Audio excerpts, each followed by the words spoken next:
زندگی کی جنگ اپنے بل بوتے پر لڑنی پڑتی ہے۔ لوگ صرف مشورہ دیتے ہیں، ساتھ نہیں۔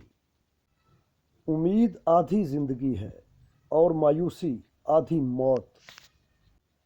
کوئی بڑا کام صرف وہی شخص کرتا ہے جو اپنے آپ کو کوئی چھوٹا کام کرنے پر راضی کر لے۔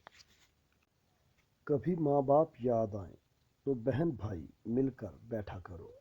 کسی کے چہرے پر ماں مسکراتی نظر آئے گی، کسی کے لہجے میں باپ۔ رشتے موتیوں جیسے ہوتے ہیں، اگر گر بھی جائیں تو تھوڑا سا جھک کر اٹھا لینے چاہیے۔ میں ایسے گناہ کرتا ہوں جیسے وہ دیکھ ہی نہیں رہا۔ وہ ایسے معاف کرتا ہے جیسے اس نے دیکھا ہی نہیں۔ بدلتی ہوئی چیزیں اچھی ہوتی ہیں، مگر یقین کیجیے بدلتے ہوئے اپنے بہت تکلیف دیتے ہیں۔ ہجوم کے ساتھ غلط راہ پر چلنے سے بہتر ہے کہ آپ تنہا راہ ہدایت پر چلیں۔ لوگ عجیب ہوتے ہیں، غلط ثابت ہونے پر معافی نہیں مانگتے، رابطے توڑ لیتے ہیں۔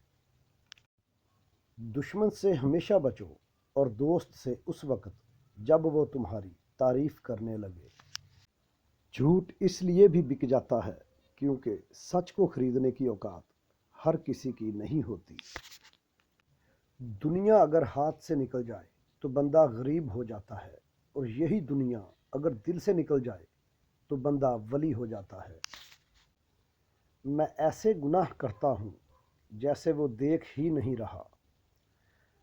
وہ ایسے معاف کرتا ہے جیسے اس نے دیکھا ہی نہیں۔ اکثر اوقات اللہ آپ سے آپ کی پسندیدہ چیزیں یا شخصیات اس لیے دور کر دیتا ہے تاکہ صرف آپ اور اللہ رہ جائیں۔